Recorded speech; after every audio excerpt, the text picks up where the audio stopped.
Oh, hello there. I'm Kat, a wonderful professor of math. And today I'm inviting you to join me in the exciting world of fractions, decimals, and percents. There's a percent on my pillow. It says right there, 70% finest croco. Let's find out what's in here and why it's moving. Why, by golly, there's a chocolate frog in my pillow. That's probably why it's 70% croco. I'm going to be giving you the magic key you need to unlock the secrets behind comparing between and converting between these different ways of talking about the things in the world around us. Let's get started. So I want you to remember today and every day that I can use what I know about their meanings to compare and convert fractions, decimals, and percents. We'll review the formulas as well, and anyone can use a formula, but if you know what they mean, you'll be able to do these things very easily, even when you don't remember a formula. Let's start by looking at what do fractions, decimals, and percents really mean? Fractions, decimals, and percents are all similar in that they all compare a part with a whole. Now, the difference is what each whole is. Let's take a look. Let's look at the differences between what the whole has to be between fractions, decimals, and percent. With fractions, of course, we have a part as our numerator, and we have our denominator, which is a whole, and that can represent any number. For example, we could have 1/2, but I could also make the numerator 2 or 7 or 38 million. And I could make the denominator also 7 or 38 billion or 236. I can choose any numbers I want to represent what is a whole group and how many parts of that group do I have. Let's move on to decimals. In decimals again have a part and a whole. With decimals, the whole has to be a multiple of 10. And how we know what the whole is where our decimal point is. So if we have a decimal point here and we have a number right after it, we know that those are parts out of tens. So that would be like 1/10 or one piece of it if there's a 1 there. If we had a 2 there, it would mean we had 2 out of 10 or 2/10. Now when I say it can be multiples of 10, we can have tenths. We can also have pieces out of 100. So 0.01 would be 1/100th.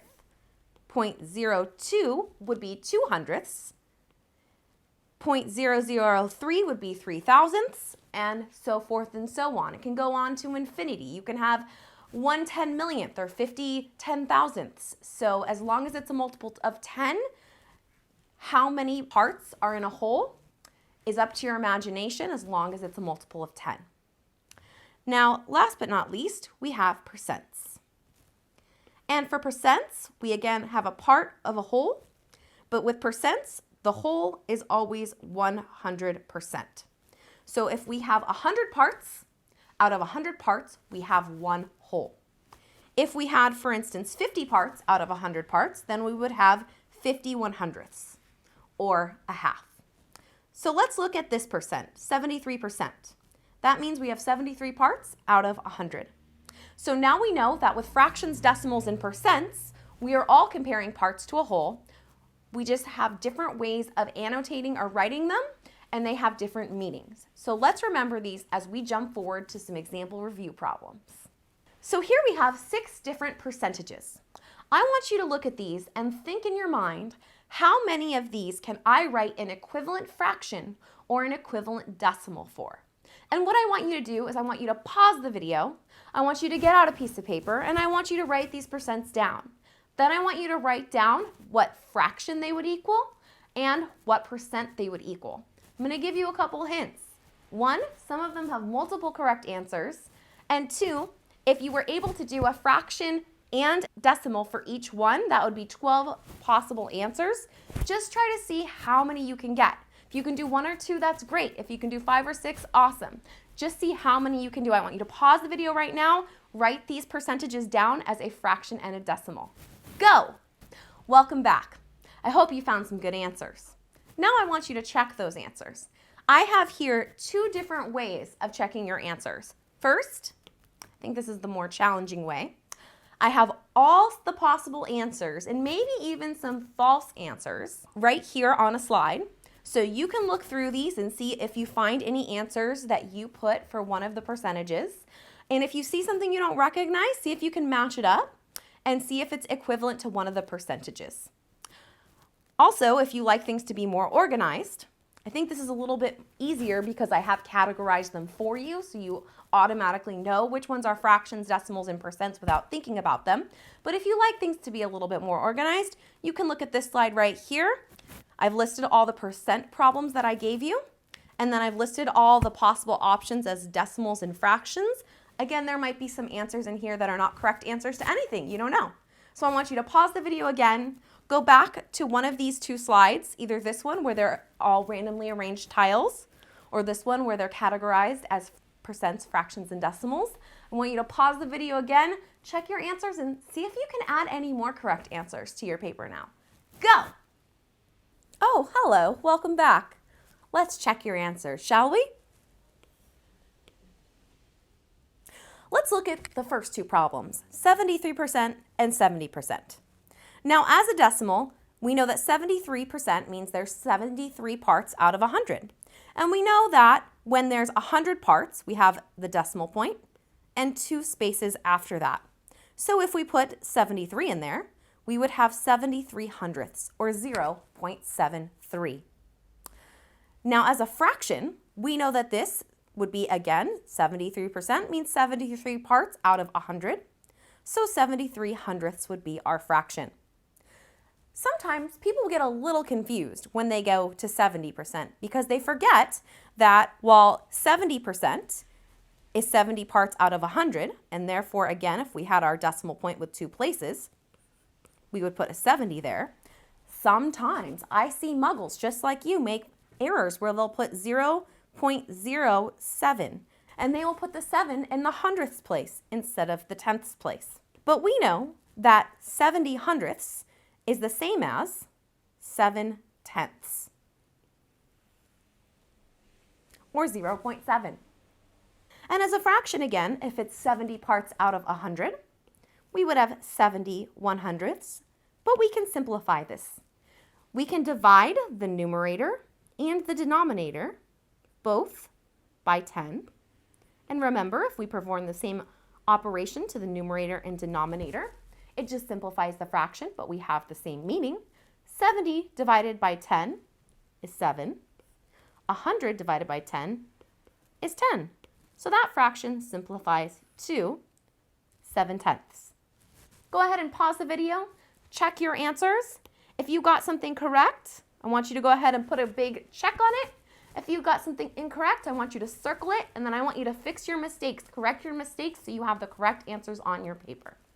Let's go on to the next ones. The next ones I want to go over are 0.5% and 0.09%. So remember that this is parts out of 100. So what this means basically is that I have a half a part out of 100. So I'm going to start with a fraction, and this is what it would look like. 0.5, or half, out of 100. Now, we know that this makes no sense. We cannot have a decimal as the numerator in a fraction. So what we can do is multiply the numerator by 10 and the denominator by 10. Half times 10 is 5. 100 times 10 is 1,000. So this simplifies to 5 thousandths. Of course, we can divide that further because we can divide the numerator by 5 and the denominator by 5. 5 divided by 5 is 1. 100 divided by 5 might seem a little tricky, but if I look at it as 10 divided by 5 is 2, and then I know that the 2 is here in the hundreds place, that means I have 200. So this simplifies to 1/200th. But if we look at it as 5 parts out of 1,000, we can easily convert it to a decimal. We know that these are tenths, hundredths, and thousandths. So the 5 would go right here in the thousandths place, and I don't have any tenths or hundredths. So there it is as a decimal.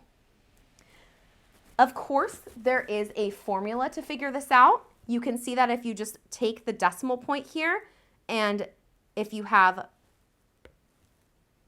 0.5%, to convert it from a percent into a decimal, all you have to do is move that decimal point over 2 places, and then you get the same answer, 0.005 or 5/1000ths. It is no longer a percent because we have moved the decimal point. It is now a decimal. However, if you just memorize that formula, you can forget it. If you understand what fractions, decimals, and percents mean, you can solve them yourself at any time. Let's move on to this one. 0.09% or 9/100ths of 1%. If I want to start with my formula method, I can write it out. I can take the decimal point and I can move it to the left 2 spaces. I can erase the percent because I'm converting it from a percent to a decimal. And I get 0.0009 or 9/10,000ths. Let's look at that as a fraction. For 9/10,000ths, my numerator is 9, it's how many I have, and my denominator is 10,000. That's how many parts there are. If I took this chocolate frog and wanted to share it with 10,000 of my friends, but I wanted to have 9 pieces, I could cut this chocolate frog up into 10,000 pieces, and I could keep 9 of those tiny little pieces and eat them. Let's go over the last 2. Let's look at our last 2, shall we? 273%. One of these is larger than 100%, and then the other one has both a full percent and a part of a percent. So let's dive into these. So 273%, we know as a fraction would be 273 over 100. Now that's an improper fraction because it means we have more than 1 if we have 273 over 100. So what I can do is take out 2 groups of 100 from the numerator. So I took out 2 groups of 100 from the numerator, and those 2 groups of 100, 2 hundreds divided by 100 is 2. So that simplifies into a mixed number as 2 and 73 hundredths.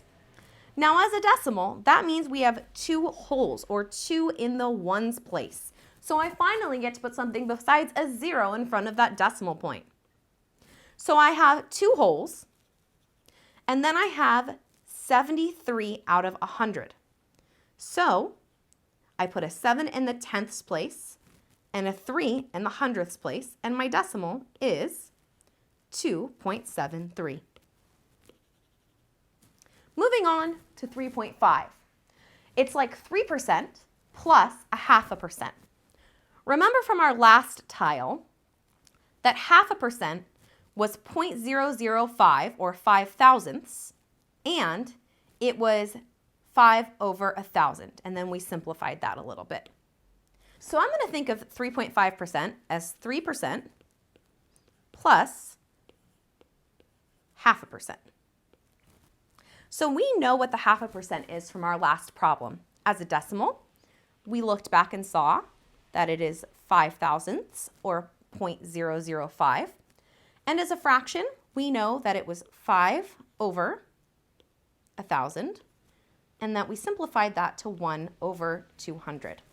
So now we have to add 3%. We know that in percents, it's parts out of 100, so we would have 3 parts out of 100, 3 hundredths. And as a fraction, we would have 3 over 100. So let's add those together. If we have 5/1000ths and 3 hundredths added together, we would get 35 thousandths. If we want to add 1 200th plus 3 100ths, we need to have a common denominator. So I'm going to double this fraction, which instead of being 3/100 now becomes 3 times 2 is 6, 2 times 100 is 200, 6 200ths plus 1 200th is equal to 7 200ths. So I would get 7 200ths. Let's try this a more conventional way and see if we get the same result.